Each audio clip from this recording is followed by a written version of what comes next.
You are watching a Fact TV presentation of the town of Swanzey.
The Swanzey Board of Selectmen for today, January 13th, is called to order. Sue, would you lead us in the pledge? I pledge allegiance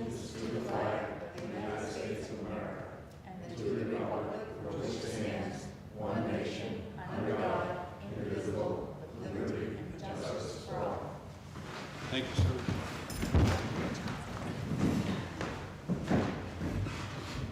All right, Mark. Make a motion to approve the regular minutes for January 7th and December 31st. Second. Any further discussion? All in favor? Aye. Make a motion to approve the non-public meeting minutes for January 7th, meetings 1, 2, and 3, and December 31st, meeting 1. Second. Any further discussion? All in favor? Aye. Aye. Make a motion to approve the consent agenda. Second. Any discussion? I haven't seen it, so is there anything in the PARs that were different?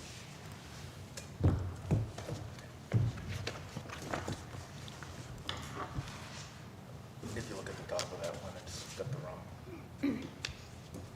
it's got Mike's name on there. It wasn't fixed. It wasn't changed. Okay. And the other one hasn't been signed at all. All right.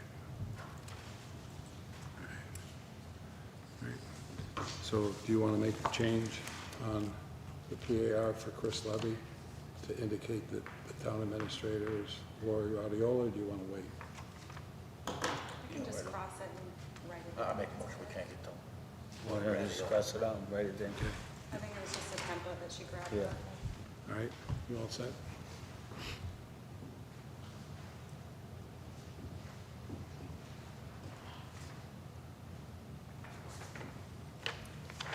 Come on, sir. Second. Second.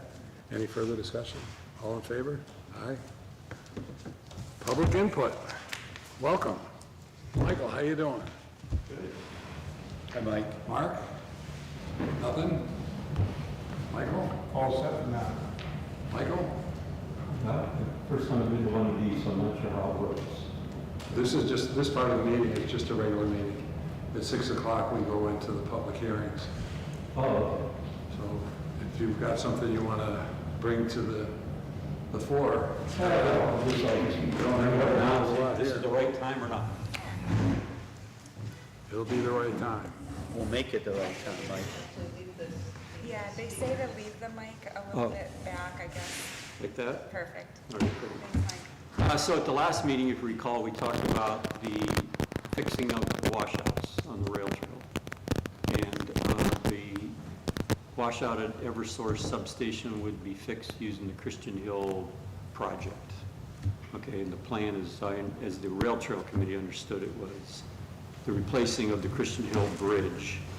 That bridge would be moved and put onto the rail trail at the Eversource washout to fix that washout, right? And so my question is that still the plan to do that? And then the other washouts between the two Holbrook road crossings are going to be funded by the TAP grant. And my understanding is there's going to be an article on the ballot to cover basically the match for that this spring. And that's still the plan, because the rail trail committee has no other plan. So if that funding disappears, we've got no other plan, and we got to figure something else out. So I'm just trying to get an update. Is that still what the plan is for those, fixing those washouts? Yep, as far as I know, and to answer your first question, nothing has changed as far as what was done with the Christian Hill Bridge. That still is the plan. They're utilizing some of the historic materials on another bridge on the rail trail, I believe.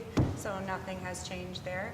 And then the warrant article that we have on there is part of the TAP grant, and I'm not sure if all of the funding will go, that is updated. I just got those final numbers today from the state, and I think it's $1,800,000, it's on there, but the funding will go towards that. But as far as the washouts go, that's a state owned by the state, right? So Railbed's owned by the state. yeah. But as far as that project goes, everything's still Still scheduled the for plan. that. Yep. With the Christian Hill happening this year, the Christian Hill Bridge, my understanding it was 26 that was going to happen. Yeah, I know they're still working on the engineering. Yeah, the final design, so Yeah. we're supposed to go out to bid here shortly, but they're still working on final permitting, the final design. Okay. So it's uncertain if it'll happen this year, or it's still probable? As far as I know, it's on schedule. I just haven't Yeah. had a chance to look Okay. back at the All right. details of the project to know All right. that exact timeline. Okay, so the Rail Trail Committee will continue to not worry about the funding of those projects. That's our concern, is we're trying to get them fixed, because as you know, it's already been 3 years Yeah. that basically the trail shut down because of it. So, okay, good. There has been some additional dialogue between the state and the town administrator with regard to the Holbrook section. So that is ongoing, and there's a plan that they have that will be presented to DOT Okay. later this month or next month. But in terms of timing, it's their project. So as Lori mentioned, it's our understanding, but it's their project. Yeah, I know, right. For both pieces. Yeah. Okay, good. All right, thank you. And there are 2 petition warrant articles. I'm sure you've seen those with regard to the bridge. There's 2 of them. I know of one. Oh, yeah, I know of one, but I don't know the second one. The one I know is to potentially delay the project. I think it's the last one on that. Okay, the warrant. Yeah, okay. and we'll go over them all tonight. Yeah, all right, I'll take a look at it. If I have questions later, I'll do it later. Sure. Okay, great, thanks. Thanks a lot, Mike. Sure. Mike, when this was originally discussed, there was a discussion with regard to fundraising. So anything that could help the There town's should be portion. 20 or 25K in the bank from Kingsbury that Bruce raised Great. a few years ago for the tap grant portion. So that should be an account, somewhere still sitting there. Terrific. It's a Okay. good start. Thank you. Yep. Any updates with regard to the budget or the bonds or the warrant? Not that I know of, except for there was a change that we made Friday after your non-public meeting to the budget. Josh. Yep. And that is incorporated in the presentation tonight. So no, And on the final budget sheet. okay, so no new articles, no more petition articles, No petition articles. in- other than the ones that we already have. Correct. Great. Okay. It's That's a done. blessing. That means it's done, right? All right. Time's up. Yep. Anybody have anything? We have a pretty open agenda until 6 o'clock. How we doing, Victoria? We're still in public input if you've got something you'd like to add. Well, that's what we're hoping for, more public input. So. And you go see if anybody's walking by outside. Sure, yeah, flag 'em. Kathy Bergstrom did send an email out to us yesterday with regard to an emergency alert system that Keene is engaging in with the state, and she's going to bring that forward so Kevin Westcott, our emergency management director, can take a look at determining whether that's a process that we should pursue as well, and then let the board know if they think that's an appropriate approach. But again, the goal is to communicate in the case of emergencies, weather alerts, et cetera, as effectively and efficiently as we can, which means people need to give us contact information, but that's just in the formative stage. Anything else? Do you want to mention the news that we found out today about the posting for the moderator? Sure, go ahead. So somebody brought it to our attention today that the filing for candidacy posting went out yesterday, and there was an open seat for a moderator missing on that posting. So we made that correction, and it is included on the warrant. But we reposted it, so just so everybody is aware, there is an open seat for a 2-year term for town moderator. His term's up, I mean Bruce's. Yeah. Oh, we just forgot to put it on? Is that what happened? There was some confusion regarding what happened was when the warrant was prepared in 2024, the moderator's term was mistakenly noted as being a 3-year term. In the state, city moderators are restricted to 2-year terms. School moderators can be 1, 2, or 3-year terms, but the town is 2. So Lori reviewed that today with council to make sure that we could There were no deadlines that we had missed, and so this has been reposted to put that position up. Wow, it was 2 years ago we did the hand count on that. Your first experience, That's remember? right, I remember that. Wow, that went by. Yeah, that was downstairs. It was close. wasn't it? Really? Yeah, anybody that wants to do hand counts should have been there with us. That was one race. That's how they broke me in. Yeah, Gave me a big stack and said, count these, Jim, here's your first job. It's a big job. It was. yeah, it was only 1,000 ballots. Imagine if it was a general election, 4,500 ballots. Anybody have anything else? Mark? No? Stefan, what have you got for song and dance for us for 20 minutes? Nothing. All right, that's honest. But we can take a moment to compliment Joe's crew on the roads and the snow and the ice and the weather we've had. And he kept right up with it, and I'm pretty proud of that. Sure.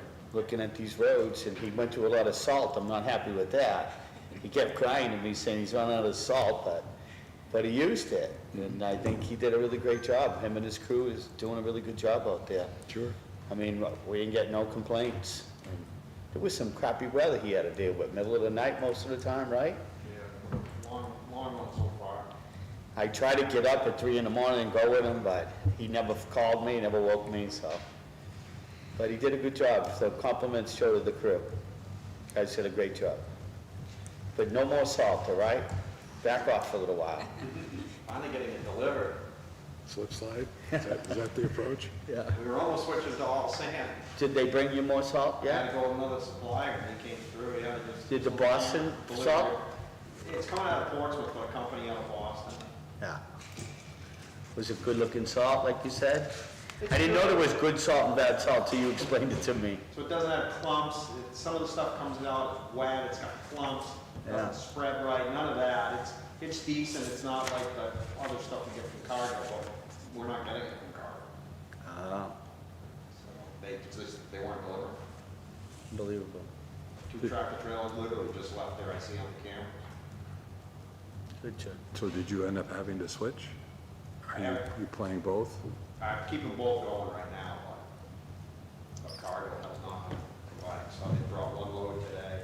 We have an order of about 400 ton with them, and they brought about 100, 120, and that's it.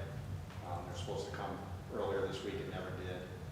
Eastern, which is out of Everett, Mass, I placed a 500 ton order with them, they've been bringing it on a regular basis all weekend long. I had to go in on Saturday, push up salt because they were delivering on Saturday. So we went from having literally none to we're in okay shape right now. So hopefully things slow down a little bit. I got a couple of crazy calls. The California thought that you did that, and I don't know what they did over there, but they must have dumped dirt in the road with rocks and everything, and they were in a mud pit over there. And they thought it was you guys. I said, that ain't our guy. That ain't nothing to do with Swanzey. Because don't you go right to the end, right? It's dry. You don't go in the park, right? Nothing, yeah. Yeah, so I said, this got nothing to do with our town, so I had to clarify that to 3 different people. There's rocks all over the road.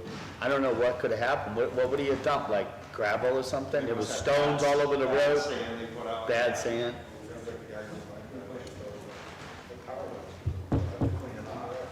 How about the fire station? Do you have any updates on that? It's coming Yeah. along really good. Yeah, fire station's moving along the road, the concrete floor is finished, it's in a holding pattern, it's gonna wait like 28 days before they polish it. The siding, windows, and doors are going up. Garage doors, I don't have an answer on when those are gonna be in, but they're ready to go in. Stairs going up to the second floor is gonna start tomorrow and Thursday. And then it's HVAC, electric and plumbing, interior work. Electrician's on scene right now, cutting in and wiring. Moving right along positive. Yeah. And we're gonna go on a little tour this week. I'm gonna go up there and take, Eversource is there putting in new poles today, so nice. a lot going on today. Excellent. So he was the superintendent that I met that came to the restaurant, Wormy? Yes, Nice guy. overseeing everything, yeah. Anything else? Just killing time. You're doing a good job. Keep going. Right. Wouldn't know you were sick the last 3 days. They fixed the door in the West Station, that was being fixed today.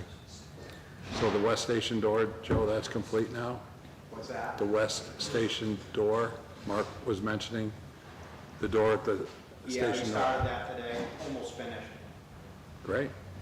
Had a little bit of a problem though, Eric wanted them to try to use the old lock and not gonna work, so, they gotta go get a new lock. But they're able to save the windows? Yeah, Change some yeah, I windows. didn't take a picture of it, but the window up above was in, and the other thing too, there's no insulation, there was air just running through that little sides of that little door, so they boxed it out and added insulation, it should be done with it tomorrow. Great. That's good news. The front door on West Fire. Yes.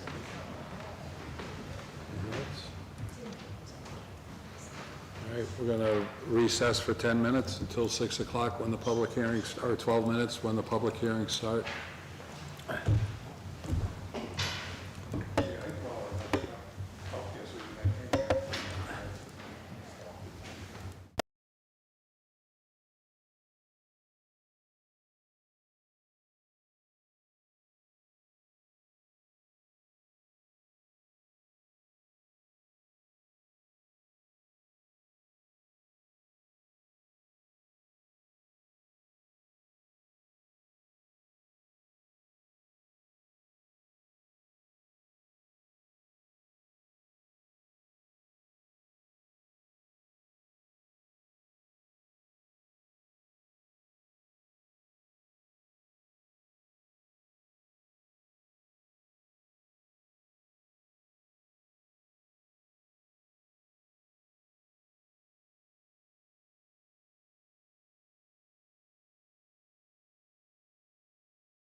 Are we all set, Kai?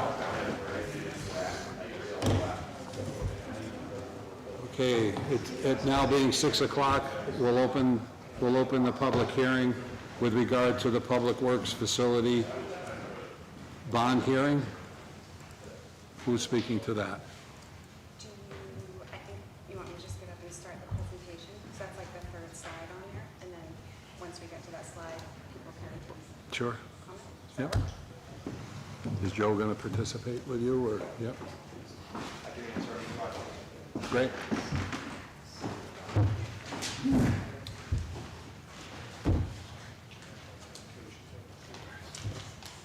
All right, so thank you all for coming out tonight. Lori, can you bring your microphone over?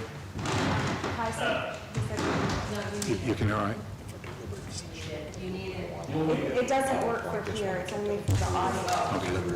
We're working on getting a sound system in here as well, so I'll do my best to speak up.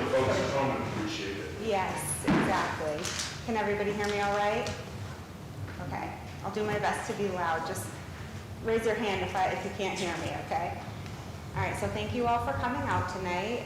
We'll get started on the budget and overall presentation of the warrant articles that you can expect to see on the ballot in 2026. And we also have the, as Bill mentioned, we have the public hearing on the bond for a new public works facility. That's part of the presentation.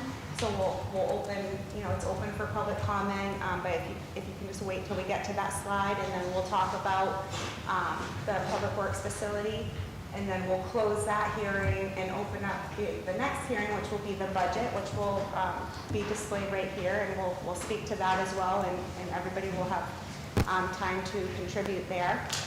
And the third hearing is for the termination of the Swanzey Revenue Development District.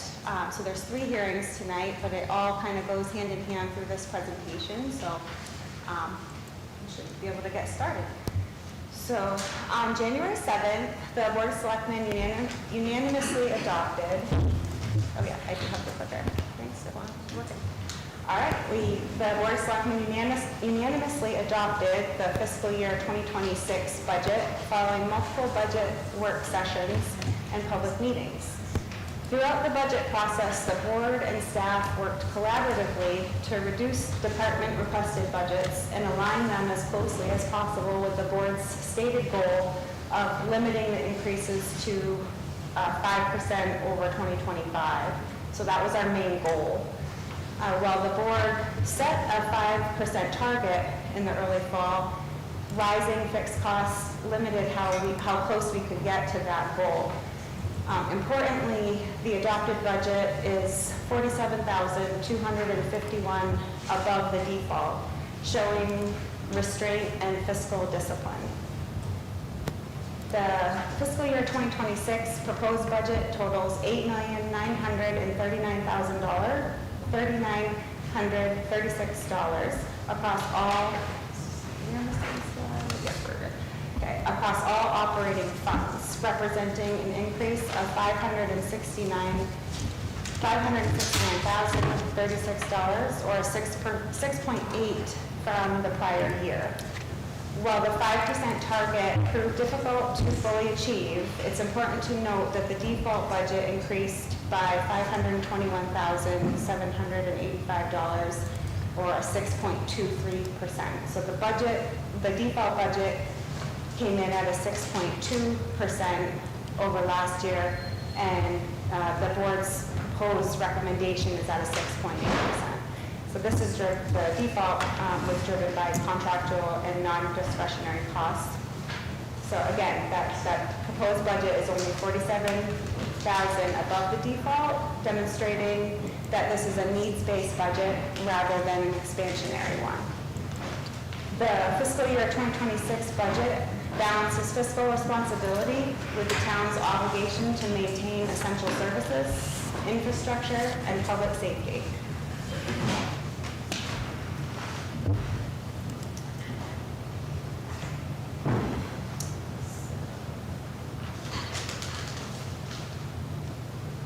So So the select board has authorized and recommended 12 warrant articles, an article to terminate the Swanzey Revenue Development District, the Tax Increment Finance District, and one to go along with that to rescind the bond authority. We'll go over a warrant article and have the bond hearing with a bond for the proposed public works facility, the operating budget, and 3 articles to address the capital reserve and expendable trust fund articles. There is an article proposed to rescind SB2 town meeting and return to traditional open town meeting. This hearing will be held at a later date in February. There are a couple warrant articles regarding the elderly tax exemption and the veterans exemption. And finally, we will speak about some infrastructure project articles where we will discuss some of the updated timelines and project costs for those projects.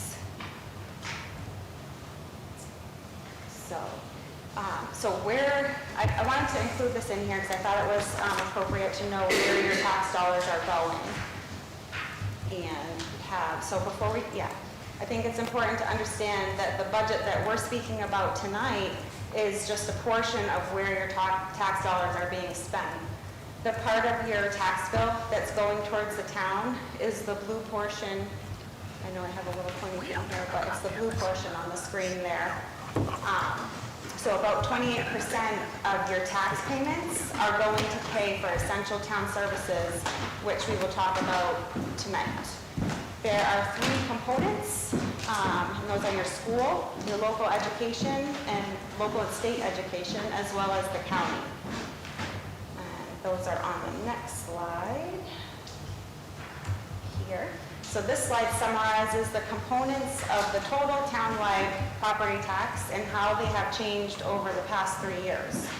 The total tax rate for 2025 is $20.18 per thousand of assessed value. This is an increase from $19.06 in 2024, but still well below the $26.87 rate in 2003. The tax rate is made up of 4 primary components. The town rate increased modestly from $5.16 in 24 to $5.62 in 2025, reflecting municipal operating costs. This portion represents a $5.7 million commitment. The county rate decreased slightly from $2.47 to $2.28, resulting in a $2.3 million commitment. Local education, this increased from $10.26 to $11.03. That represents the largest share of the tax rate, and that is an $11.2 million commitment. And the state rate was at, state education is at $1.17. That went from $1.17 to $1.25. Totaling a $1.2 million commitment.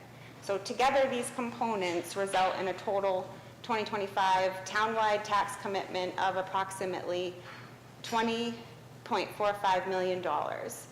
In addition to the properties located within special districts may see an additional charge. For 2025, the North Swanzey Water and Fire Precinct rate is 45 cents. Generating approximately $81,276.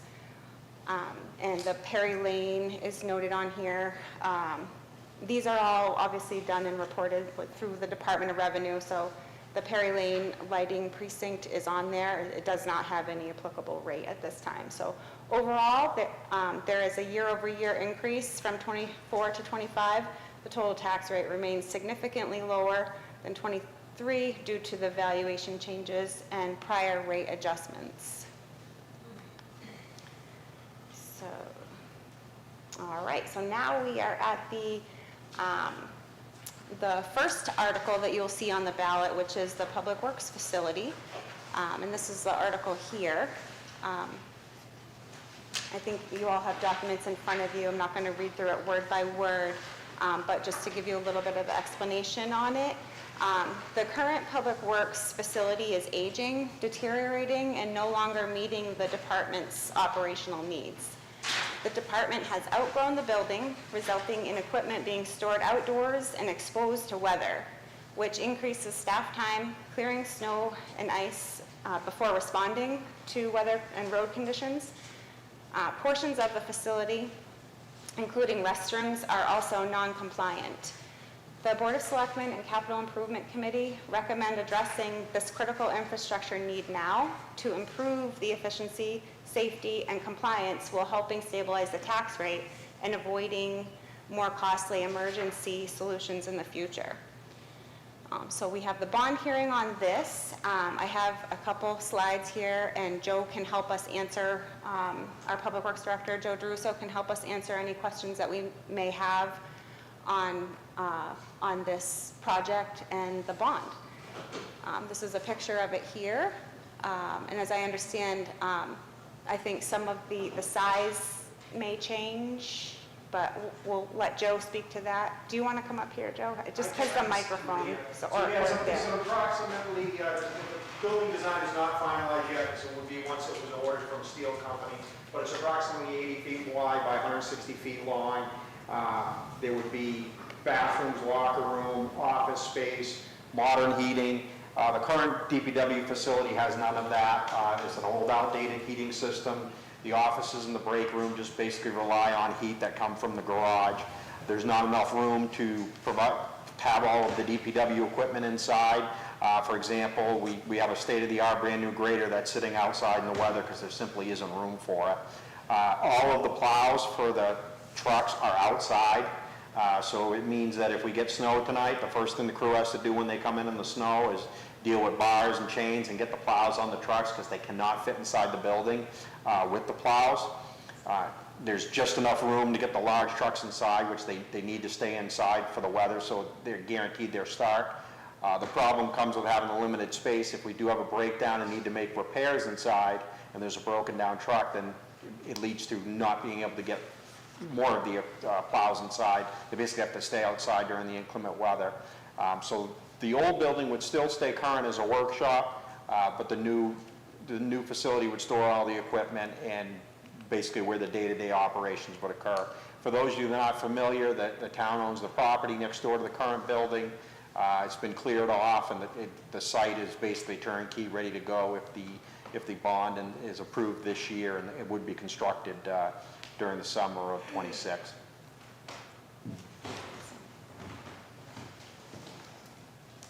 Does anyone have any questions with regard? Just please identify yourself. Sure. Thanks, Chair.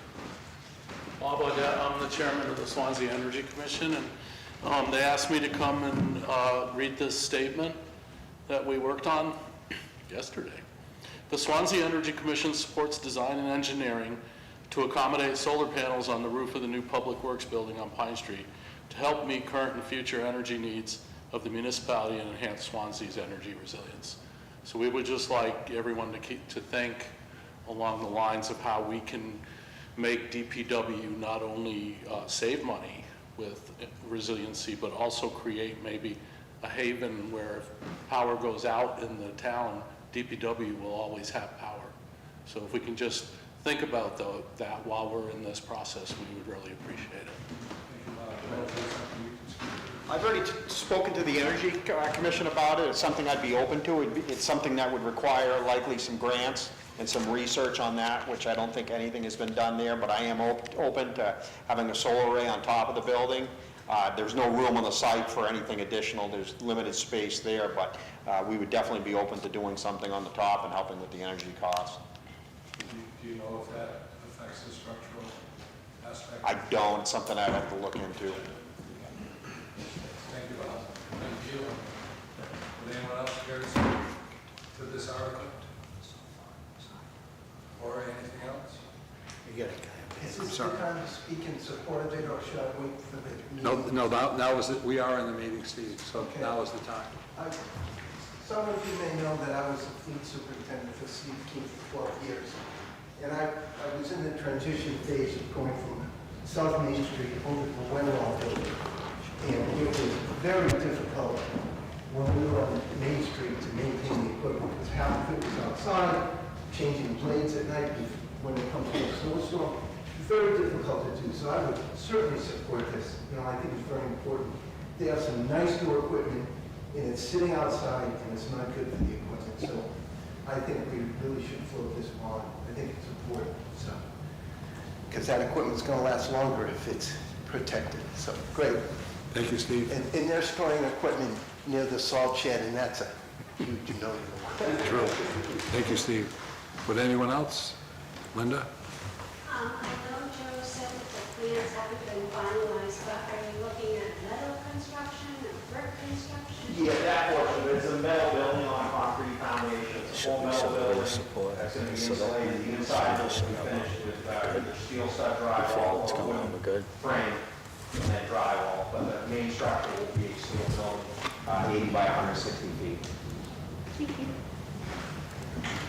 Would anyone else care to speak to the article regarding the bond for the proposed new DPW facility?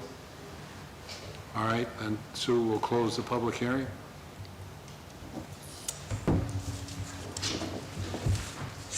We'll move on, and are you ready for the budget? Then we'll open the public hearing regarding the 2026 budget and other warrant articles.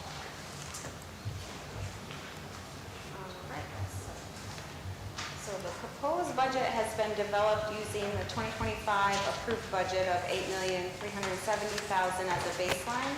During the initial budget development process in October, the department had submitted requests that fully funded all existing and vacant positions.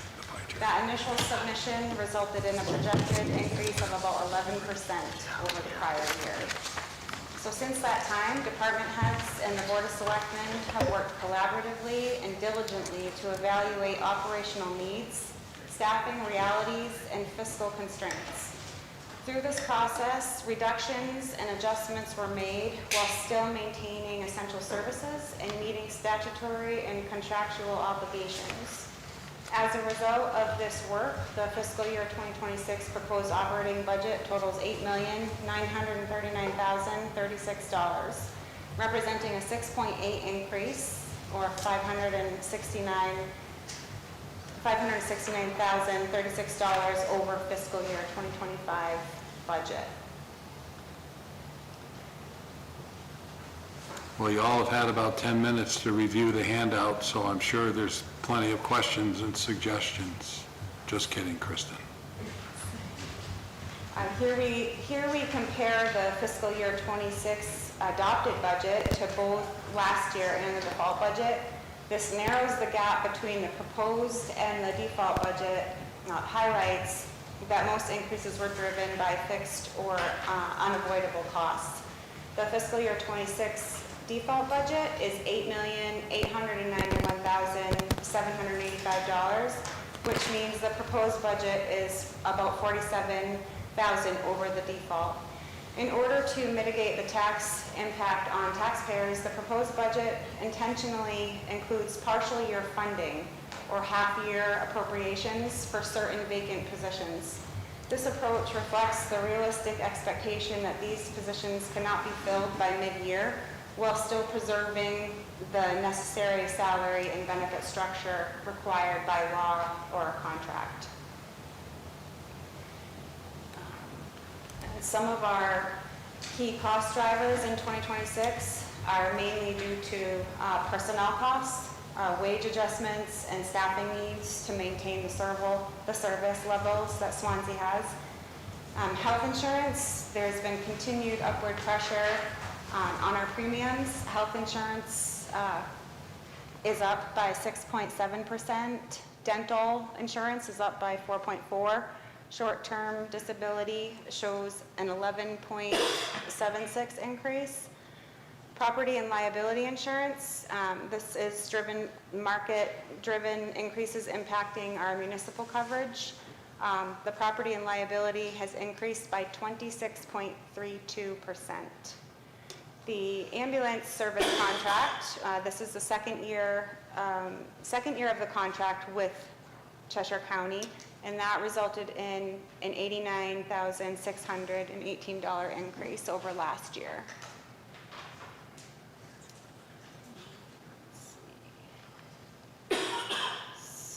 So from a fiscal management perspective, the fiscal year 2026 proposed budget reflects a disciplined and deliberate approach to balancing service delivery with taxpayer impact.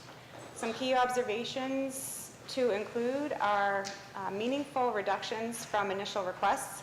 The reduction from an estimated 11-point increase to a 6.8 increase demonstrates active oversight, thoughtful prioritization, and a willingness to align requests with an operational reality.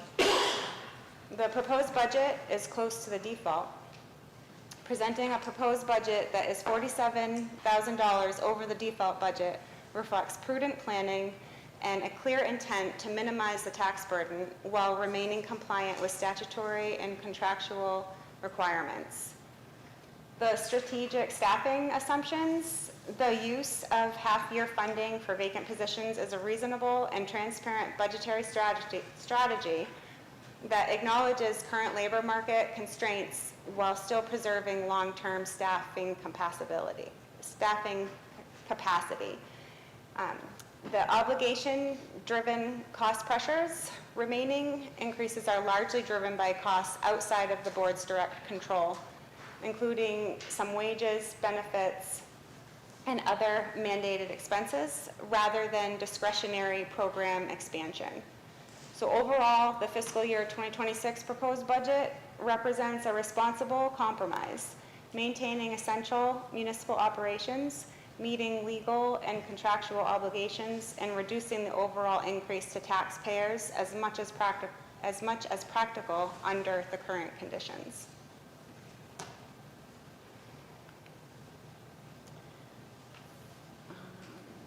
Do you want to allow public comment before we move on?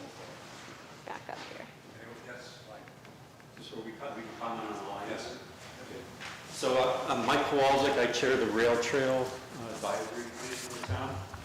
And it shows here that the 2025 budget for the rail trail was $7,400, and I believe the committee voted to just keep that for the next year. But yet in here it shows $6,892 for 26. So there's a discrepancy there. Let's check that. We can look into that, Mike. Yep. Okay. Teresa can actually pull that up and see After what. further discussion, Yep. we look at what was spent this year and what was remaining, just speculating. We can certainly look at Okay, great. Thank You're you. looking at about $500. Yeah, exactly. Thank you.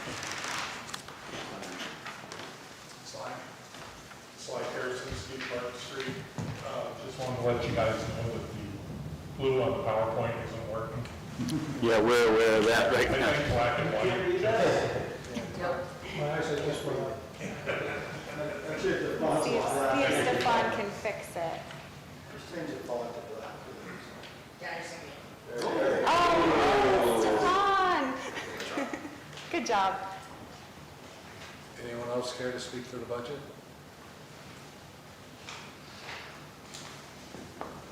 Mark? I'll just make a comment, because I've sat through a lot of the budget meetings leading up to this, and I did give everybody credit for their due diligence. I mean, you guys worked hard to keep the money down, the people who presented their needs. They seem to understand that and do the same, and I really thought it really worked out quite well. Thank you, Mark. I'm not running for any office. Another committee, maybe? Anyone else care to speak to the budget? All right, Sue, we'll close the hearing on the budget. Are we ready for closure, public hearing to close at 10? We sure are. All right, then we'll open the public hearing with regard to closing the Swanzey development, Swanzey Revenue Development District, which is the 10th district, which is an area of Swanzey, Safford Drive, which was originally approved in the late 90s by the town. As Lori mentioned earlier, we still have a bonding authority of $900,000, and we'll also be asking to rescind that bonding authority, and hopefully we'll be able to terminate the tax increment finance district. It's been a very successful project for Swanzey. How many years did it take?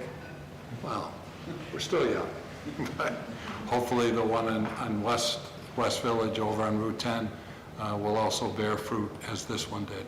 Sorry, go ahead, Lori. No, that's perfect. Thank you, Bill. Yeah, I don't have much other than I can just explain what this article is. So when you go in to vote, you will have an idea. The article asks voters to approve an amendment to the Swanzey Revenue Development District Plan to formally dissolve the district once all outstanding debts and obligations are paid in full. The Board of Selectmen does not anticipate making any additional infrastructure improvements within that district and therefore recommends terminating it. This means that any remaining funds, once the bond is paid off, may be distributed in accordance with the state law and rolled into the town's general fund, rather than remaining in the TIF fund. This article authorizes the Board of Selectmen to take any necessary actions to complete the termination, including setting obligations and notifying the Department of Revenue Administration, and a majority vote is required on this article. Does anyone have any questions, comments? Mark? So it's my understanding that by paying this off early, that we are saving money in interest, is that correct? It may not necessarily, well, the bond payment is due in September, so it may not actually be paid off early. But by paying it off in September and being able to close the TIF this year, then those tax revenues that have been going to support the bond payments would then, as Laurie mentioned, go into the general fund. Thank you. And so it won't affect things in June, but it would be at the end of the year. As Teresa pointed out, it's an end-of-year adjustment. Would anyone else care to speak to the article of closing the TIF? Okay, and we'll close this public hearing and move on with the warrant. All right, so the next article actually goes right along with the closure of this, and there is going to be another hearing.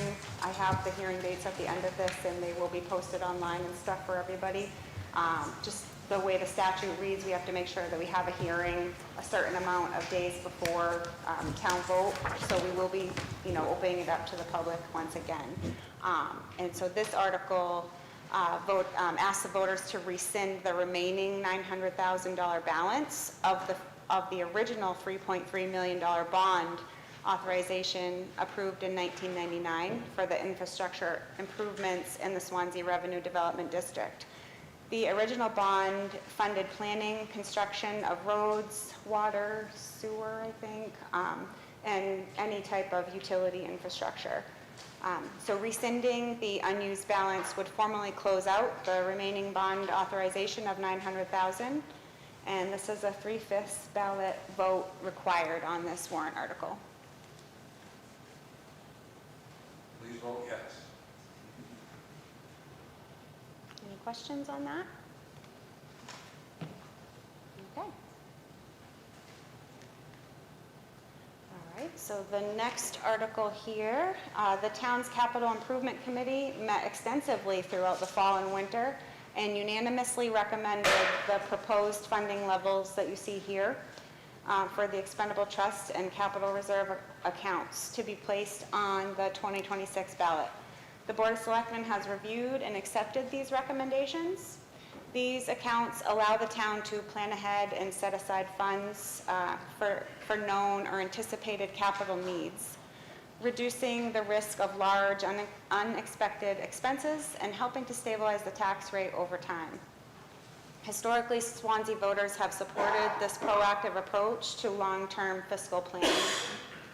Key items include funding for property revaluations, which are required by state every 5 years to ensure fair and equitable assessments. The next reval is projected to cost the town $120,000 or more in 2029, and this appropriation here continues to build towards that obligation.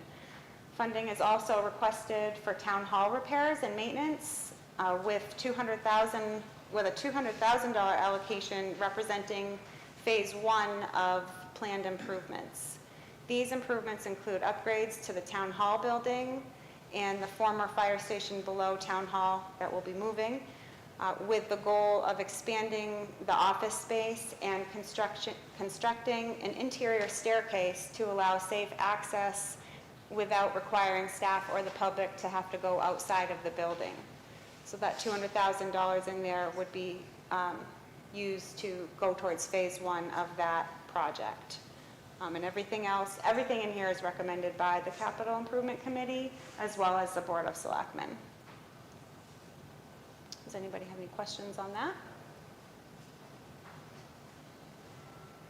The Capital Improvements Committee Chair, Steve Little, was unable to attend tonight. He is available to call in if we have that service, should there be any questions, but there are several CIP members here, if anyone would care to speak to the items, to the trusts. Anyone have any questions? I can't see. Oh, Linda, I'm sorry. There's quite a large amount for scrap and free library. Have at it there, Ms. Ells. We need, The microphone. I can explain it here, so if you want. You got it. change hats, I'm now the treasurer of the library. We have put off for many, many years replacing our computers. They're over 10, about 13 years old. So some of that's for computers. For internet, that's not, so one part is, right now it's just completely public, so anyone can get onto our computer systems, which is not safe.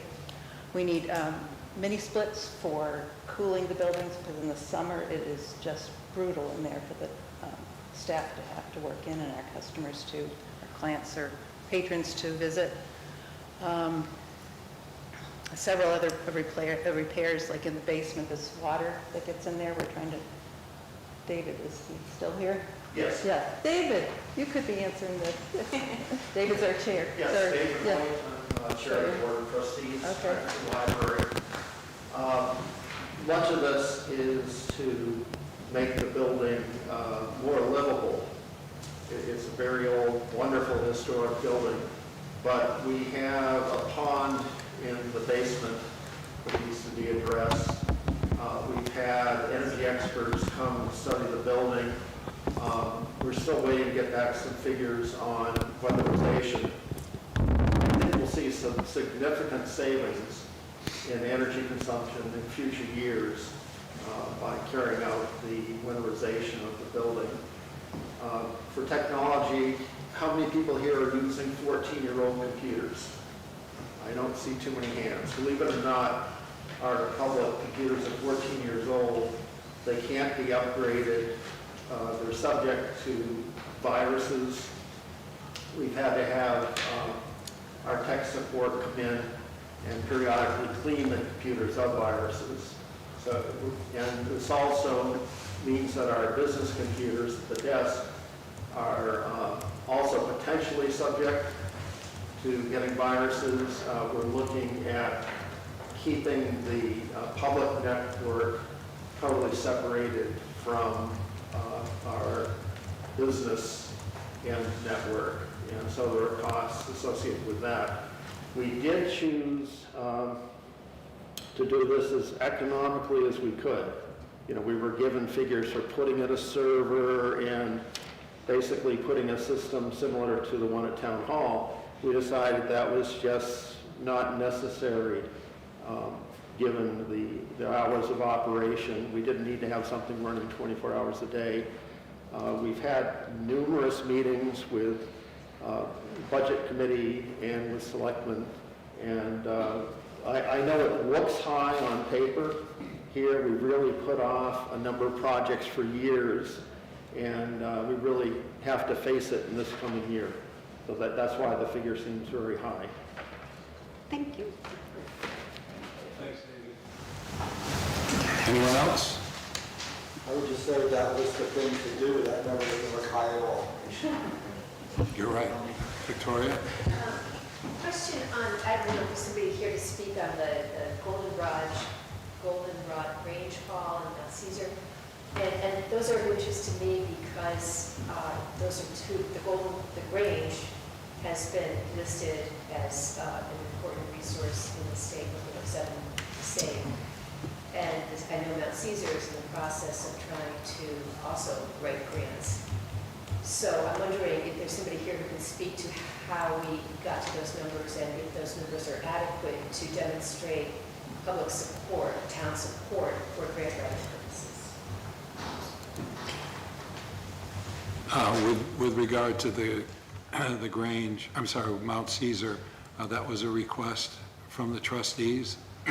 That's my understanding from talking with Steve Biddle, that they requested that amount to be there specifically for the reason that you mentioned, that it does assist with grant writing and seeking grants. Same goes for the Grange at this point. Whether it's adequate or not is a different story, but without a fully vetted plan, this is a way to continue to show community support as the plan develops, and to allow them at the same time to apply for grants as well. It's not unlike what was done with Whitcomb Hall. There were years where there was some reluctance to put money in for Whitcomb Hall, but we were able to persuade the Capital Improvements Committee to do something like this, a nominal fee that, well, I shouldn't say nominal, it is quite a bit of money, but put money in there that would assist with the grant writing and the seeking of grants. And obviously, with the committee's help, that I see the trainers here, and they were quite instrumental in that, in this project. So again, they are there specifically for the purpose you're requesting. Anyone else? Bob? Can you speak at all to the improvements that we're planning for the recreation facility and the recycling center? Well, we have Ashley Crosby. We have Josh. And we have Josh, Whipple. So we have, And I say mostly that's going in towards like repairs and improvements. We're looking towards the roof needing to be done over our Richardson Park. I'm trying to think of all the, but it's just more of like a general maintenance. We have no budget for any type of maintenance improvements that to a large scale. Okay, then that's mainly the building. Yes, that, but then also looking at things that need to be done over at South Road, over at Brown Memorial to keep everything functional and things like that. The toilet's probably going to need to be replaced at Brown next year. It's kind of like that, in case something breaks. Thank you. Until I have bigger projects. And then ours is going to be going towards a new waste soil building and building our glass bucket for storage. all set, Bob? Yeah. Thank you, Josh. And anyone else? Okay, we'll move on to Article 8. Article 8, the town's capital improvement committee also evaluated the public works capital needs as part of its long-range planning process and recommended the following funding levels for expendable trust and capital reserve accounts. The Board of Selectmen has also reviewed and supported all of the recommendations here. The largest portion of this request is for road rehabilitation and reconstruction, which supports ongoing maintenance and improvements of the town's road network. Regular investment in roadways helps extend pavement life, improves safety, and reduces the need for more costly full reconstruction in the future. Funding is also proposed in highway and cemetery equipment, allowing the town to plan for the replacement of major public works equipment that is critical for road maintenance, winter operations, and cemetery services. Additional requests support public works facilities, sidewalk improvements, town bridges, covered bridges, and town dams, all of which require periodic maintenance and long-term planning to ensure public safety and preserve important infrastructure assets. Funding for rail trails and the Cemetery Expansion Fund supports continued access, recreation, and future burial capacity. By setting aside funding incrementally through these trust and reserve accounts, the town can proactively manage public works infrastructure needs, reduce the risk of emergency repairs, and help stabilize the tax rate by avoiding large, unexpected capital expenditures. Any questions? Joe, would you care to speak to some of these items? Yeah, obviously one of the big ones is the road rehab construction. So the town operates on as far as the roads go. There is an item in the operating budget for road paving and such. That's more over shims and overlays. This is for more large-scale projects, and the ones that are coming up next year that are scheduled, a big one that's much needed is up on Marcy Hill. There's going to be phases up there. But the road Sugar Hill, I don't know if any of you have traveled on Sugar Hill Road up there. It's basically falling apart. When you plow it, you plow asphalt up into the road. It needs to be completely reconstructed, as with portions of Marcy Hill. Christian Hill Road is another road here in town that falls under that. It's really poor condition and needs to be reconstructed. The other one is finishing of the project on West Street. Some of you have probably seen, we did a little bit of a change to West Street. West Street was in need of a substantial drainage, and we wanted taking that on our own without engineering, and the last portion of that is to overlay the whole road, and that's going to fall under the road rehab and reconstruction. As far as equipment coming up, one of the big ones that will be coming up, I believe in 27, is a payload. The payload is starting to get pretty old, works in salt all the time. Each storm the payload is required to load the trucks with salt, but salt really wears on equipment, and that is one of the next big purchases that will be coming up. But also falls under there your mowers for the cemetery crews, and I don't think next year, the following year, there will be another mower. Any other questions about those items? Those are the big ones. Joe, excuse me, could you speak to the work that you're doing with regard to protecting the covered bridges with the cameras, and then the committee that you're working with regard to safeguarding the covered bridges? Yes, so we do have a committee we're looking at with the covered bridges. The covered bridges have been getting hit on a regular basis, substantial damage. We've been very fortunate to escape structural damage. The Thompson Bridge down here in West Swanzey had a large commercial block truck drive over it. Thankfully, we had it inspected by an engineer. Thankfully, there wasn't any structural damage, but we're looking at a couple different options, which are very costly. Vermont has gone to putting up metal barriers in front of the bridges. They've done it in a way it's decorative, has the name of the bridge, but it's basically prevents, instead of the bridge being hit, the metal barrier is going to be hit. One of the other options we're looking at and considering is a warning, flashing signs that detect when an oversized vehicle is coming. It's very expensive, and still researching the data on just how effective they are. Vermont tried something similar, a town, and they didn't really have much luck. But the other, we just finished up another project as far as improvements to the bridge. The wood decking on the bridges wear over time. We just, 2 years ago, we did Swords Crossing. We just literally finished today with GDS Landmark. They were the low bid and awarded that contract. They did a phenomenal job. They replaced the decking boards with white oak, and pretty impressive to see how much those wooden boards wear. They're about, the boards are almost approximately 3 inches thick. When we're changing them out, they're almost a third of what the new boards look like. So it definitely adds to the structure of the bridge as well. Thompson Bridge is going to need that coming up. So those covered bridges do require a lot of work, and we are looking into safeguarding because we can't keep going with the collisions we've had. We've been real fortunate as far as the major collisions with the bridges. The responsible parties have been identified, and it's been paid through insurance. So this year we're pretty fortunate where it didn't cost the town anything, but the years prior, they were basically hit and runs, and we were paying to repair the bridges. Thank you, Joe. Anyone else have any questions with regard to Article 8 or comments? Okay, thank you. Article 9. Okay, so this article, the Capital Improvement Committee had also recommended $10,000 go into a new account for the West Swansea water, I believe. And we have several accounts that are all, listed in the annual report. There's a lot of accounts there, and I proposed opening, instead of just having an account that was directly for just the water. This article asks the voters to establish a new infrastructure expendable trust fund under RSA 3119A to support infrastructure projects throughout Swansea.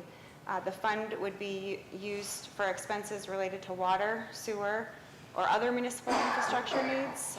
This article also proposes raising and appropriating $10,000 from general taxation to initially fund the account, and it also designates the Board of Selectmen as agents authorized to expend the funds.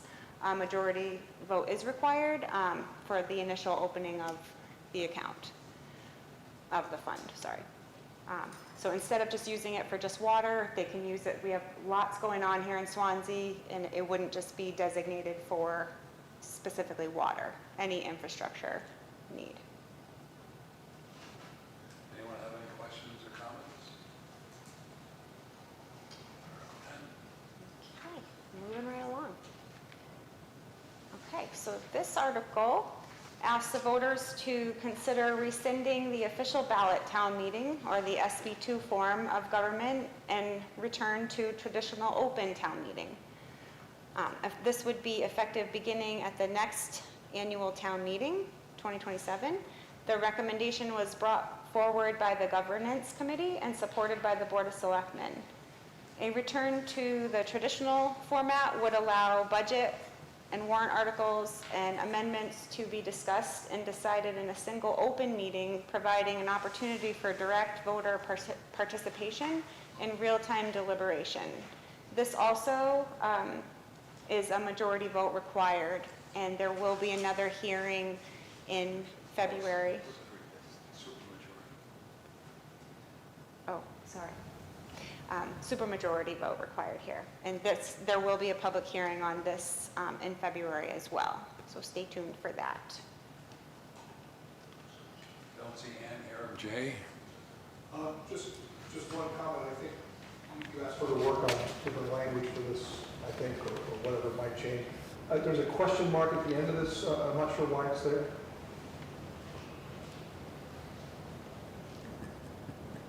Good catch.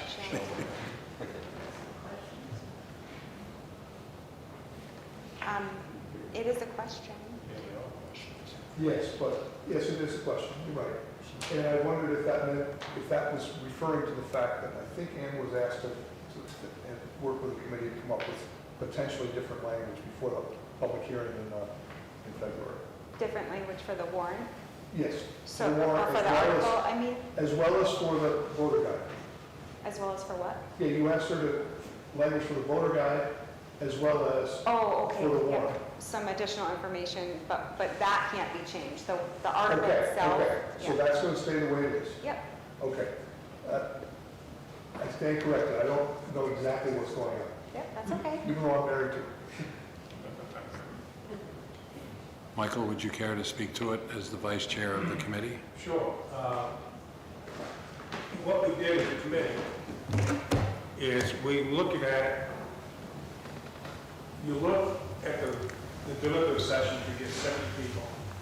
There's 7,500 people in this town.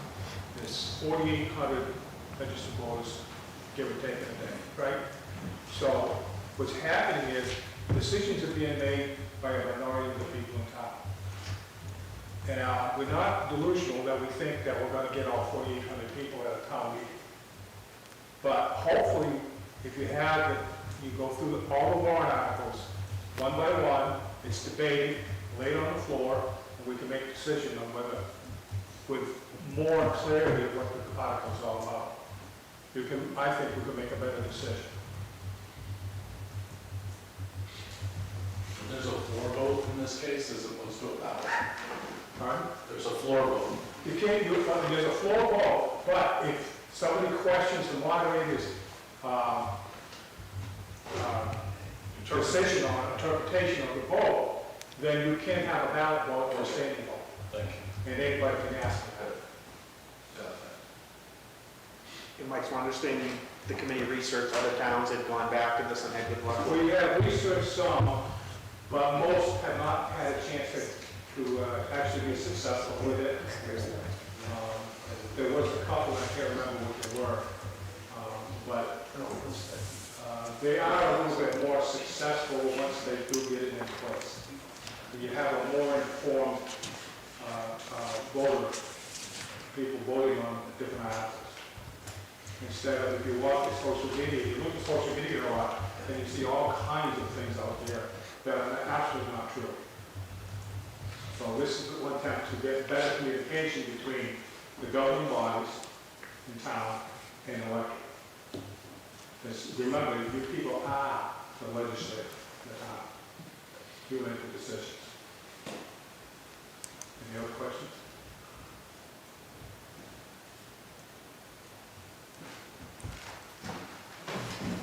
again, there will be a hearing on this, and maybe a few more people from the governance committee would most likely be able to answer some more of those questions, because they did extensive research, and they did a good job. I think the board was, yeah. All right, so, Thank you, Michael. all right, moving on to the elderly tax exemptions.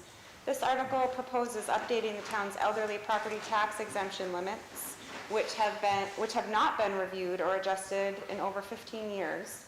During that time, inflation and cost of living increases have significantly impacted residents, particularly seniors living on fixed income.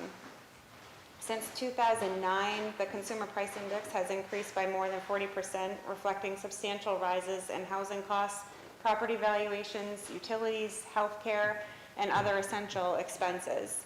The proposed changes would increase the assessed value exemptions based on age and raise income and asset eligibility limits to better reflect the current economic conditions. Housing and property taxes have increased significantly. Medical and prescription costs continue to outpace general inflation, and fixed retirement and Social Security incomes have not kept pace with these rising costs. These updates are intended to provide meaningful tax relief to qualifying elderly residents while maintaining existing residency and ownership requirements. If passed, this would go into effect in 2026. Anyone have any questions or comments? Okay, Article 12. Article 12, this warrant article proposes increasing the existing optional property tax credit for veterans with a service-connected disability. If approved, the credit would increase from $4,000 to $44,500, effective for the 2026 tax year. The credit is authorized under RSA 7235 and is intended to provide additional property tax relief to qualifying residents. A majority vote is required for approval. This article is recommended by the Board of Selectmen. There was a change in the law this year that happened. So when I first saw that come through, it was saying you can't stack the credits. A municipality could stack the optional service-connected disability credit under RSA 7235I-A. On top of that, you could stack the veterans credit. So this is more of an opportunity. So you can't stack the credits anymore, but this is a way of saying if you have somebody with a service-connected disability who's also a veteran, they can, since the town has a $500 veterans credit that the voters have approved, this is a way of saying they can still get that veterans exemption, and it also does increase the, for the disabled credit as well. So in other words, it's not really a change in terms of the total exemption that they had. It just brings it under one item. It brings it under one item because you can no longer stack the credits. Yep. Anyone have any questions? Yes, Barbara? You say you can't stack the credits, so does it mean if somebody's over 74 and the disabled veteran, they can't take both of those? They could, according to the new law change, you couldn't stack the veterans credit on top of the disabled. But this article, if it's approved, would kind of give it the same value for that veteran who's disabled. So they would under the not eligible for the elderly. Correct. Yep.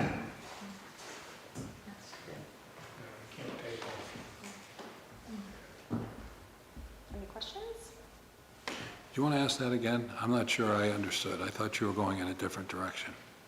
So are you comparing both articles? No. The elderly exemption When with... she mentioned you can't stack them, I just wondered if you were a disabled vet who was over 74, if you could also get the elderly and this one. They're two separate. You can't. You can't. They're two separate items. This had to do with veterans credits solely, and there was an opportunity combine veterans credits, as Lori mentioned, stacking them. Okay, so stacking isn't meaning stacking the two different... Correct. It's Yeah. just stacking within the veteran thing. Correct. Oh, okay. So we can take the elderly credit and the disabled Correct. credit. Okay. Article 13. Okay. All right, so Article 13, the town has updated the project timeline and the cost for the Ashwellet Rail Trail Transportation Alternatives Program, or no, the TAP program. This is project number 42511. This project was originally approved on the 2020 warrant Article 9. The town received notification in December that the Federal Highway Administration has obligated additional funding for fiscal year 2026 preliminary engineering efforts. The table here summarizes the currently approved budget for this project. It's broken down as follows, with a total cost of $1,822,712. The town's match here totals $365,543. A passing vote here will give the town more time and more funding to complete the project. After the flood in 2023, the scope changed and the timeline has been pushed back a bit. So it gives us more time and more money for that specific project that was already approved by the voters in 2020. Anyone have any questions regarding the Ashwellet Rail Trail improvements? Okay, thank you. Article 14. 14, this article is for State Project 40666, Lower Winchester Street and Route 10 improvements. The town entered into an agreement in 2021 with the City of Keene. The Board of Selectmen recently approved an amended agreement about a month ago, which shows an increase in the total budget. The most recent estimate cost year, fiscal year 2025, inflated at 4.4% for 6 years. The local share is 20%. The local share is 20%. However, the City of Keene is picking up all but 3%, which Swanzey is responsible for, according to the agreement. A yes vote here would allocate $145,000 in fund balance to cover the cost. I think we thought that it was 3% of the 20%. It is. And not 3% of the total project. It is. Okay. Yep, correct. 3% of the 20% local match. Does anyone have any questions, Barbara? I'm sorry. Could you just clarify what our obligation will be on this, and that little Lower Winchester means Lower Winchester Street next to Keene, and not Lower Winchester Street in West Swansea? Correct. Yeah. Yeah, So, it's just, but also, what will our obligation be, not in terms of money, but just in terms of what kind of work will we be obligated to support? essentially a sidewalk from the Keene, Sidewalk. yeah, they originally wanted us, the Keene is putting in 2 roundabouts, and they wanted us to authorize a roundabout at Market Basket. We chose other needs, and we've agreed to do a sidewalk. So we're paying So we're- $45,000 for a sidewalk? Apparently, And we'd be maintaining that yeah. sidewalk? There may be more to it, Barbara. And I'm assuming, like I said, not the cost of sidewalk, but I know there's significant right-of-way issues, engineering and researching to get the road to fit in where it goes. So it's not just simply constructing the sidewalk. What's going to take so long with this project is the state is doing a significant amount of work on the right-of-way and the engineering for the project. So it's not just simply they're going to build a sidewalk on the side of the road. So engineering costs, that makes Right. sense, that's what it's going to cost. Anyone else? Article 15.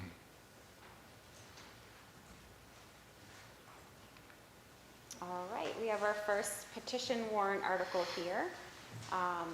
I'll read it off the screen here, and then I think there may be somebody here that might want to speak to this. So this one is, shall the town vote to delay the removal and replacement of historic town-owned Christian Hill Road Bridge over the Ashwelot Rail Trail? And it gives the DOT bridge number here for 1 year, and to furthermore authorize the selectmen to appoint a committee to study any impact the removal replacement will have on the West Swansea Historical District it is located in, and to report back to the selectmen its recommendations for the future of the bridge no later than October 2026. Does anyone want to speak to this article? Well, I do, but I could speak to 15 and 16 if you want. Perfect. So the next one is Article 16. This was also a petition warrant article. Shall the town vote to preserve the historic town-owned Christian Hill Road Warrant. Bridge? You just changed it. Oh, thanks, Stefan. Sorry. Shall the town vote to preserve the historic town-owned Christian Hill Road Bridge over the Ashwelot Rail Trail with the bridge number inserted there in its current location? So I'm John Trainer, and I live in Swansea on Railroad Street. 37 years ago, I moved to Swansea from New Jersey as a young artist, and I was looking for a beautiful place to live, and I found it in Swansea, and I loved living here. Right before I moved here, I was hired to do 2 large mural projects in New Jersey. One was a historic mural for the city of Newark, New Jersey, and another was a historic mural for the city of Paterson, New Jersey.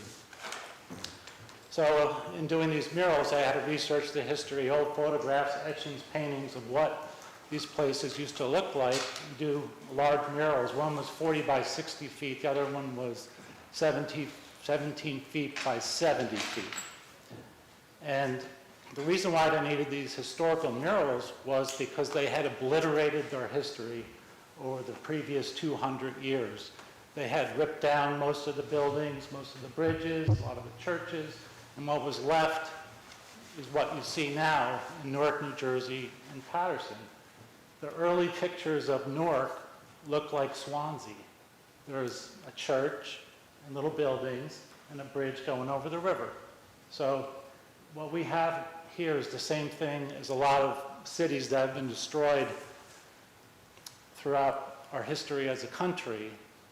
And once you destroy something, it doesn't come back. You can't bring it back once you build a high-rise or something over what is here. So fast forward to 2014, the state closed the Christian Hill Bridge for repairs.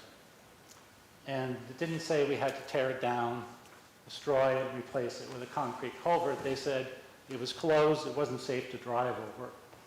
2 years later, in 2016, there was a committee formed to look into a project or whatever, advice to the selectmen of what to do about the bridge. There was 3 people on the committee. I actually wasn't allowed to be on the committee. I would have liked to have been on it. I think I have traveled the world looking at historic bridges in Venice, Rome, Florence, Amsterdam, Paris. I've painted all over the world, painted beautiful places like Swansea. Swansea, we have beautiful bridges. I've done tons of paintings. When I first moved here, people thought I didn't have a job because I'd be outside painting in the street. And so obviously I was out of work because I wasn't working somewhere. So in 2016, when we had the committee, I went to the meetings, and the committee, they almost, in the beginning, they knew what they wanted to do. So they looked into, had an engineering company check into what they suggested. They decided the most prudent thing was to tear down the bridge and replace it with a concrete culvert bridge. And this is what was suggested to the selectmen. 2 years later, in 2018, the federal government recognized the bridge as a historic place. And there was no hoopla, nobody cared. I didn't even know about it, and I lived right next to the bridge. 2 years went by, 2020, there was a vote to take money from the state to build a concrete culvert bridge in that location. There was no mention in the article that it was historic in any way, that there was any value to it. The vote was just to take money from the state. The town approved taking money from the state. Then last year, there was a snag they ran into because Michael is really good at grant writing, and he got money from the federal government for the remaining 20%. And the problem was is you can't destroy a federally recognized landmark and get money from the federal government. So they had to figure out what to do, and there was a proposal to move. First they tried to sell it, didn't sell, so they proposed to move parts of it down to the washout on the rail trail to fix that, and the state was okay with that. It was hard to get information on this because Michael Brantley had spearheaded this whole project, and he's gone. So it was difficult to get information, but in the last 6 months, we were able to get a lot. The state was very helpful. My wife Liz talked to a lot of people at the state, and we got the minutes from some of the meetings between Michael Brantley, the engineering company, the state, and the federal government. And the federal government representative asked Michael Brantley, why don't you want to keep this bridge? And he said, the town doesn't want it. He's like, are you sure you don't want this historic bridge? Yeah, the town doesn't want it. But I believe that the town never got a chance to decide whether it wanted the bridge because it voted to take money from the state, but never voted to tear down a historic landmark, and they weren't even aware. I talked to Lee Dunham last month. He was on the bridge committee, one of the 3 people, and he had no idea that it was a historic landmark. Last month he didn't know. And so he thought that if the bridge committee had known this, they would have recommended something different to the selectmen than what was recommended. So these 2 articles, petition articles, my wife and I went up and down Christian Hill Road in the area, and we talked to people, and people don't want a concrete culvert that live around the bridge. They would like to see this bridge fixed or rebuilt like it is. And we had no one say that they didn't want that. No one said they wanted a concrete culvert. So if anybody have any questions, I'd be happy to, yeah. Do you have any idea what the cost would be to preserve the historic bridge in its current location? No, right now we're trying to save the bridge. There are other funds available to restore historic landmarks. One is Northern Borders, Timber for Transit, and they use resin woods to rebuild wooden projects like this. I inquired about it back in September because Scott Self brought it up to me that 2 projects were done in Keene, and they were funded, 80% funded by the federal government to do this. And so those projects were done, and I contacted the woman in charge of Timber for Transit for New Hampshire, and she was very helpful, and she got back to me last month and said, are you still looking for money? And I said, well, the bridge, is scheduled to be rebuilt. We have to try to save it first. And she said, well, there's $15 million available for projects like this for 2026. And she said that they're going to be funded until 2027. So I think it'd be good to find some way to save our history here in town. And everyone I've talked to has agreed. And I don't think that you would have gotten the vote you got 2020 if it was put differently in the article. So I hope that the selectmen decide to support this. Thank you. Yes. Yeah, so just to let people know, like John said, if this is preserved, then it's not fixing the washout on the Ashwila Trail, and there's no plan then, and we got to figure that out. We'd have to figure out some other way to fix the washout near the Eversource substation, because this bridge wouldn't move over there. We right now have no plan, because the plan has been to move that bridge, so that's kind of a little ripple effect to this as well. Thank you, Mike. Barbara? Jim? Just a second.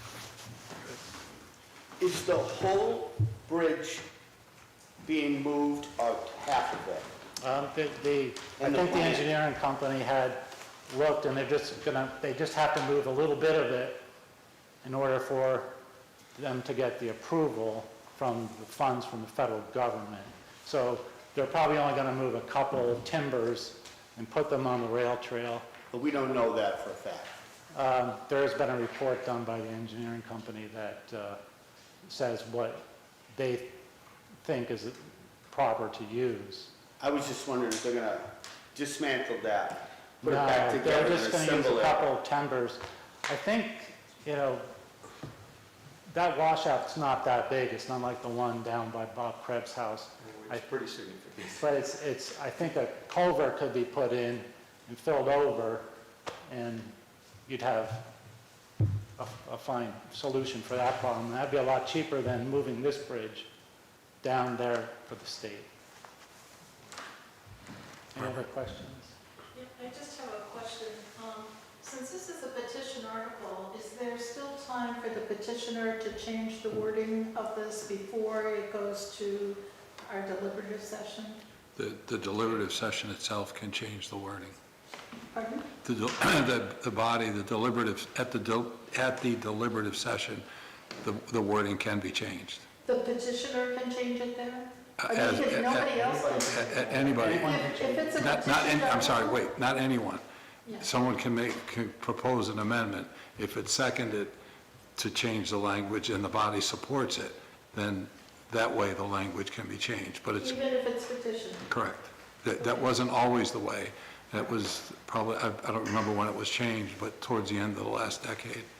But you're right, originally petition warrant articles could not be changed. Because my concern is the wording, shall the town vote to preserve the historic town-owned bridge? I mean, it's like a definite, yes or no, we're going to preserve this bridge, but we don't know the consequences.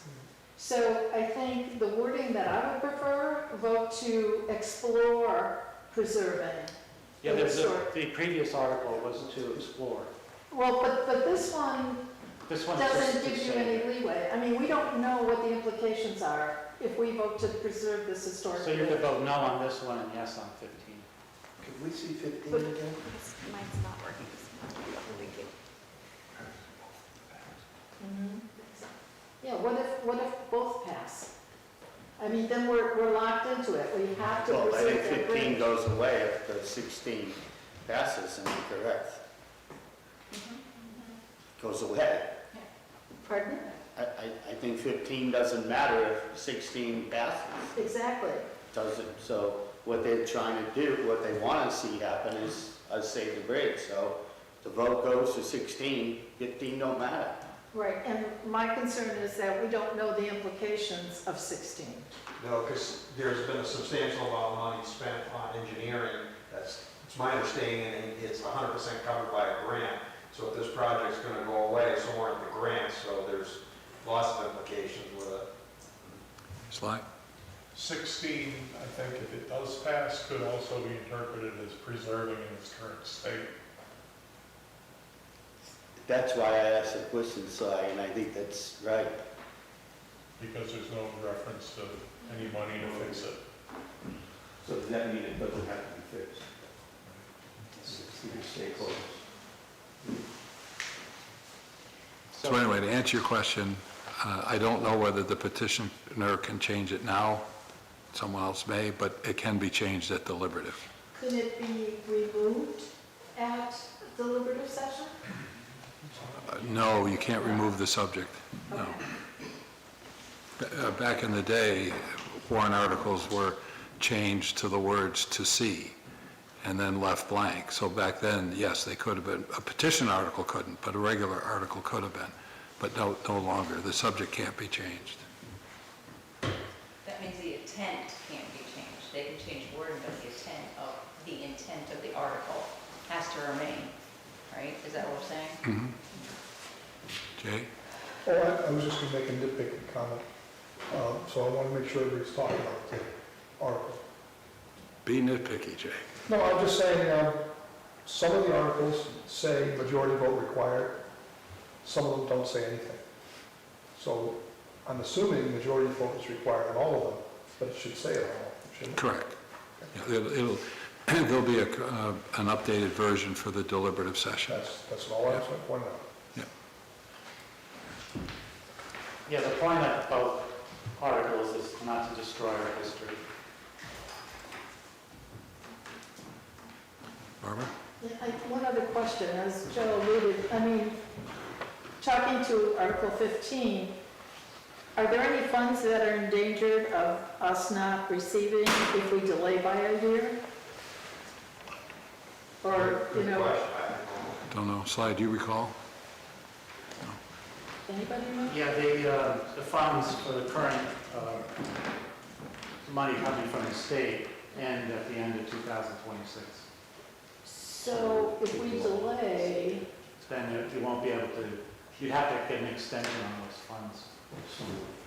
so if we pass 15, we essentially say goodbye to any of our setup funding. Right.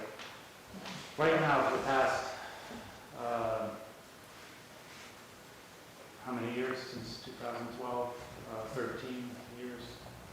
People have been driving around. Right. It takes about 30 seconds to drive around. It's not great.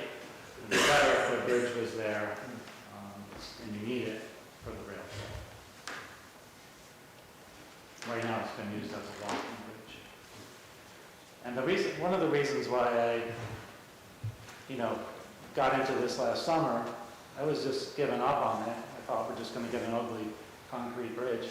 But every time I talked to Scott Self, he said there's nothing wrong with that bridge. And I trust Scott Self, so I looked into it. And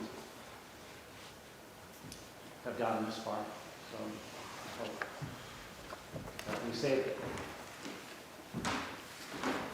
Would anyone else care to speak to Articles 15 and 16? Anyone else have any comments with regard to the warrant in general? All right, we'll close this part of our meeting. Actually, it wasn't open as a hearing anyway, so we'll move on. Thank you all so much for coming out tonight. And we'll see you at one of the hearings, hopefully, right? If not, at deliberative session. Thanks for coming.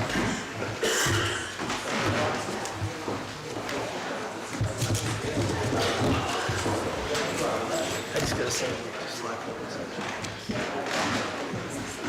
Good job. legal expenses show up in the entire budget. Sewer has their own legal line too. Who does sewer?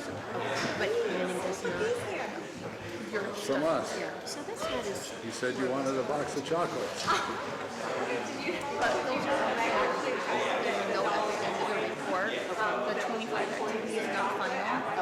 We had another probably 12 or 15 to go. So I'm still working on getting final. That's everything that has been through the approval process as of this afternoon. Good job.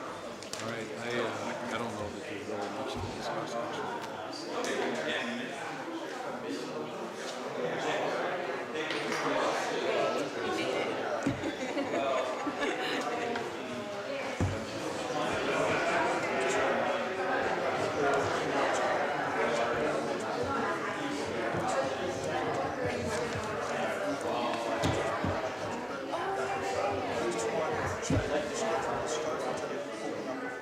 Maybe I've heard tonight it will.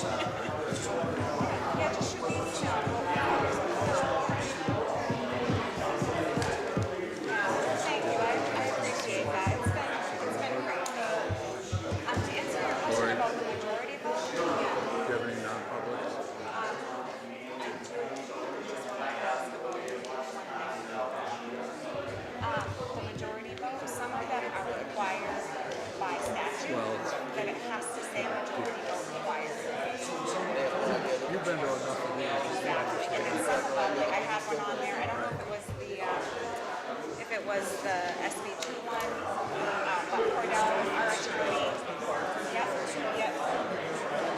Yep, exactly. Yeah, you're right. It's just the wording. Exactly. Yep, exactly. It could pass by one vote. I mean, that's still a minority. No, I know. I think I had that question a couple years ago myself. I'm like, well, why does it matter? Why do...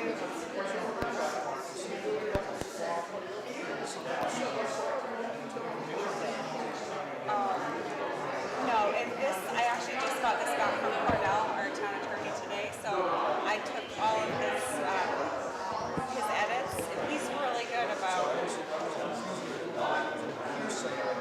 Right. And I mean, because this, like this, I mean, this is a petition one, but there's no question mark. Is there one on the budget?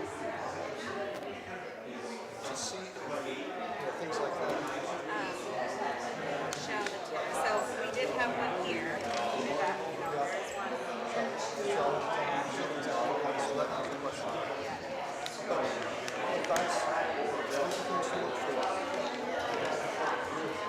And you know what? If Cornell doesn't pick it up, I'm going to leave it there. Yep. Well, think of me when you see it. It's on there. Thanks, Jay. And will Ann be here for the public hearing when we have? Okay. That's okay. It went really, really good.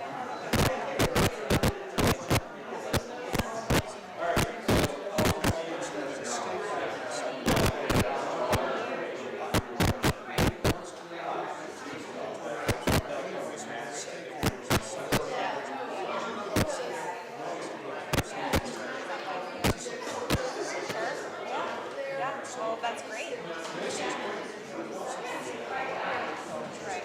Right. Sure. Right. Maybe even whoever.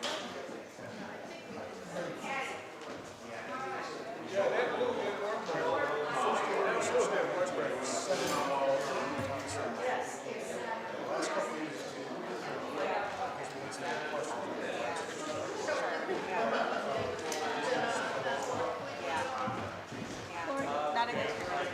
Hi. I'm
Yeah, all right. Lori, what are we going in under? Maybe we should get out there sometime, just take a look. No, that's